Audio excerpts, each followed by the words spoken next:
by an African-American painter who's still living, I believe. No, he's not. Yes, he is. He's still living.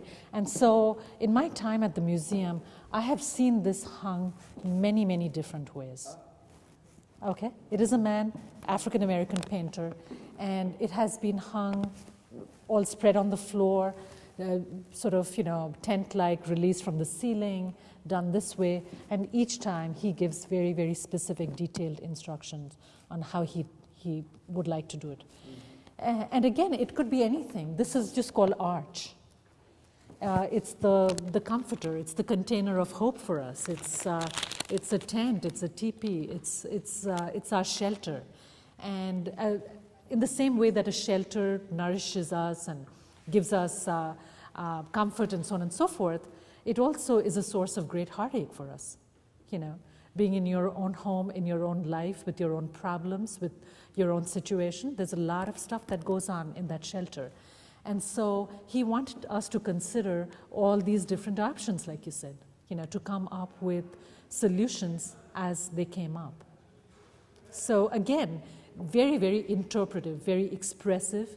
It lends itself to a lot of different ways of sort of meaning making. What do you make of this? There are lots of things that you could say about it. But basically, this is the overall overarching message. Intellectual response exercise, which is where you make inferences based on evidence that you see to come up with a storyline about what is happening. Okay? You don't have to feel and intuit your way through the process, but you use the deductive and the abductive. You use the visual cues to figure out what is happening around you. You are not going to succeed as a leader. So learning how to see is critical to the way in which we think and sort through information. That's the first thing. The second thing is that as you go from inductive to deductive information, meaning making, inductive meaning making to deductive meaning making, you are sort of categorizing and sorting through and classifying information. Sometimes you need that information, sometimes there's other information that you do not need. So then basically you're setting things up for yourself.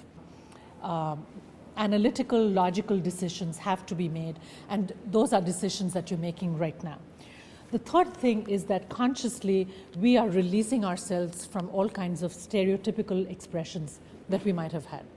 Okay, when you look at a chair, what is the first thing you think of? The word symbol, the language of pictures. What does it make you think of? And so if you are able to see it differently, see it with fresh eyes, see it with much more depth, then you are going to have a fresh outlook on things. And the last of all is that the object of seeing is not only to see what is around you, even though that's very important.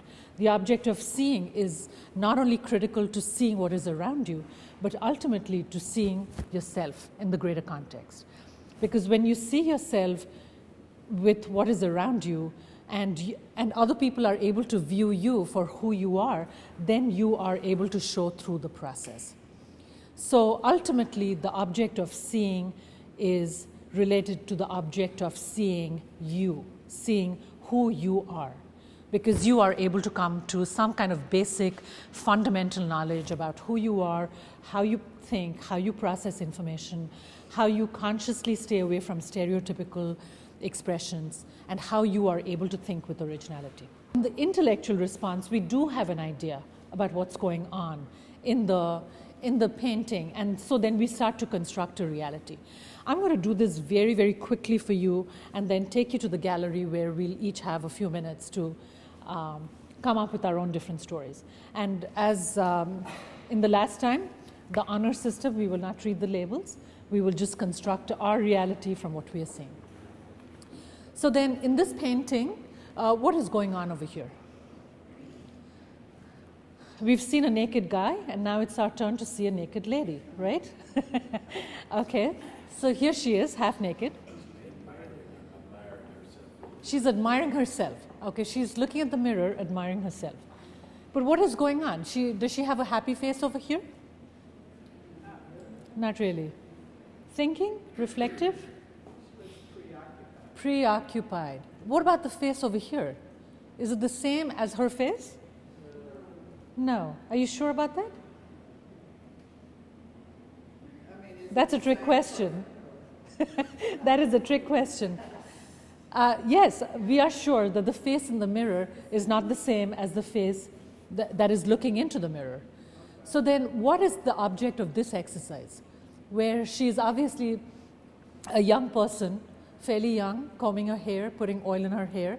There's the urn of oil, there's the cloth. And when do you put scented oil in your hair? On a very important occasion, right? So this is the toilet of Venus. She's getting married and she is dressing up. But when she looks into the mirror, what does she see? Unhappy future. And why is that? When you get married, you're supposed to be really happy, right? Yeah? She knows that. Actually, she knows that the man she's going to marry is not the love of her life. So her father is the Greek god Zeus. And Zeus was completely fed up with her because she was very vain, right? She was totally into herself and constantly pampering herself, etc. So in a fit of rage, he said, okay, I'm going to marry you to someone who will be of great benefit to me, to the dad. So she was getting married to Vulcan, the god of war, so that Zeus could have lots of wars with different people. But she loved Mars. She loved someone else. And so she is thinking of that loveless life with Vulcan, with whom she has no interest, no love, whatever. So then I want you to notice a couple of things over here. The leaves over here, they're acanthus leaves. And they are the symbol of fertility. And you see them over here, and you see them over here on the urn, and on the stand of this urn over here.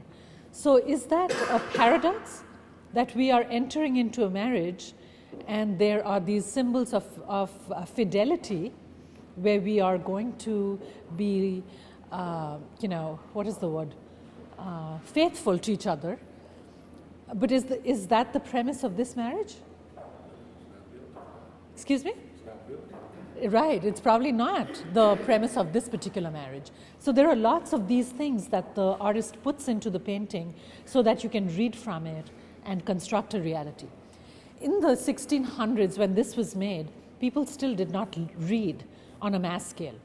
And so something like this, reading into a picture, looking at a painting to make meaning, would have been a huge exercise, very popular. Just like the computer, the internet, computer games, the TV is to us these days, to this generation of people. So reading a painting would have been a huge exercise in that time. A couple of other things to notice. Perspective. Do the tiles look as if they're receding into the background? Just like this looks very, very far away. So that the element of perspective, the vanishing point, all of that have been worked out. What about her leg over here? How does that look? And I'll give you a hint. Think of Sabu, the Egyptian woman that you saw downstairs, when you look at her leg. Feet are smaller, but still the proportion has still not been worked out. Yes, it's still off. This process is called foreshortening, where something that's at a little distance is shortened so that the eye can figure out that it's at a distance. This looks kind of as if it's dangling in midair. The proportion is not right.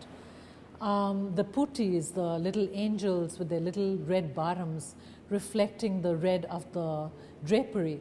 And this is acanthus leaves all over again. So there are lots and lots of resonances about the nature of fidelity, marriage, identity, what's going on, and so on and so forth.